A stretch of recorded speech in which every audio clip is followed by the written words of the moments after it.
Hola, hola, hola, hola.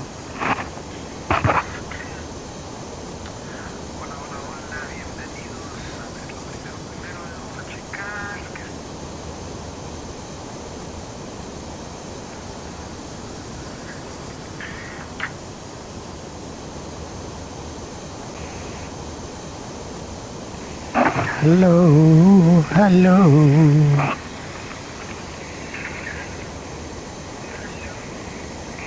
Ok, listo.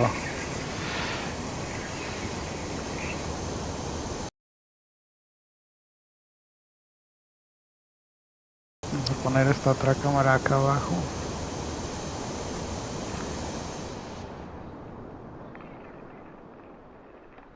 Estamos en Jerusalén.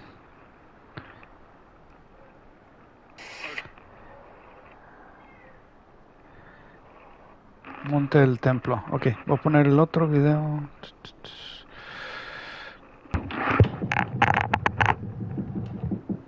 Did you know that there are actually two totally different Hebrew languages? The first Hebrew language was used by the Hebrew Israelites during the life of Moses. We call this Paleo-Hebrew. Paleo-Hebrew. But if we dig a little deeper, we discover that the term Paleo-Hebrew is a newly invented term to describe the Phoenician script. In 1954, Solomon Birnbaum invented the term Paleo-Hebrew to describe the Phoenician alphabet, which is identical to Samaritan script, also used to write the Samaritan Pentateuch. Unfortunately, it became a dead language in the 4th century BC, hundreds of years before Christ was born. The Jews let it die in favor of the Babylonian language of Aramaic when they were held captive in Babylon between 600 and 500 BC.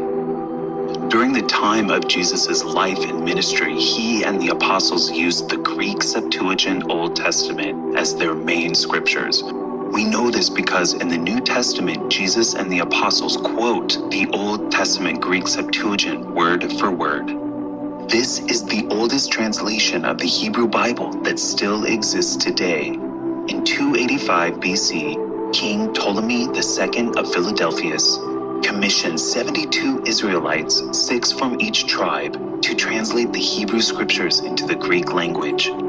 By 150 BC, the Septuagint Old Testament became the favorite Jewish translation by even the high priests in Jerusalem, with a copy in every synagogue in the world by the time Jesus was born. The Septuagint is over 8,000 years older than the Masoretic text, Old Testament, which is written in the modern Hebrew language that was invented centuries after the life and ministry of Jesus.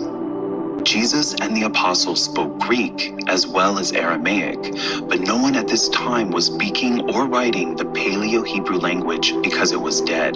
There were select temple priests who retained some Paleo-Hebrew phrases for their temple rituals, but even this was wiped out and totally lost after the temple was destroyed in 70 AD. The second Hebrew 2.0 language didn't come about until hundreds of years later.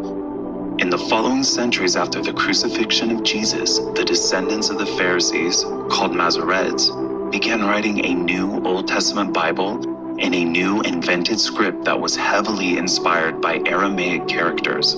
This new Hebrew 2.0 script was designed to be an occultic, Kabbalistic language for hidden magic codes, divination, and a form of numerology called gematria. It was a strong deviation from the original Paleo-Hebrew script of Moses. This new Hebrew 2.0 language was only a written form of communication, and for many centuries, the common Jewish language was Yiddish, which is a mix of Aramaic and German.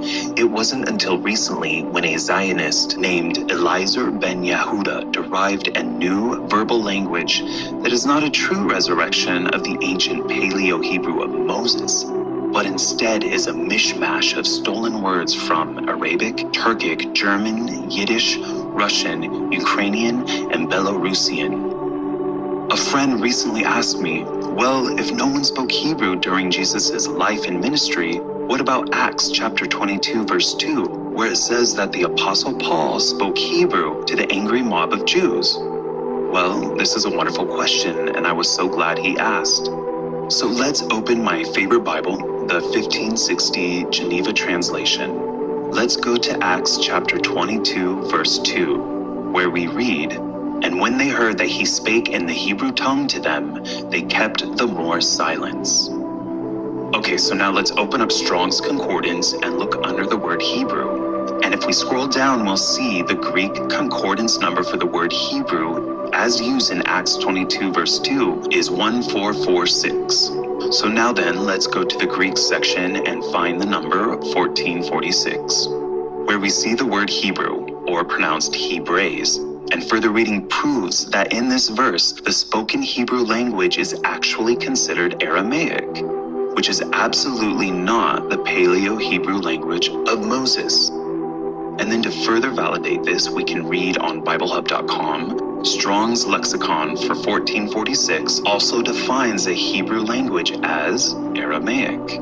And further down we read, "It is important to note that during the time of the New Testament, Hebrew often referred to what we now call Aramaic, the common language of the Jewish people in Judea. Koine Greek was a universal language during this time.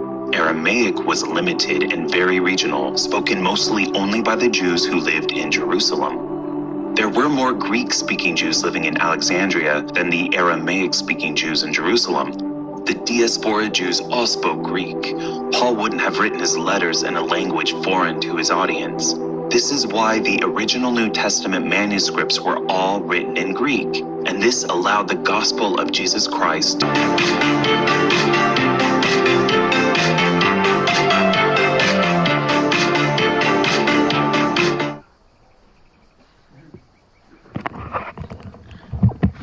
Bueno, espero les haya gustado. Yo sé que es en inglés, pero voy a traducirla. Lo voy a cortar ya de una vez en vivo.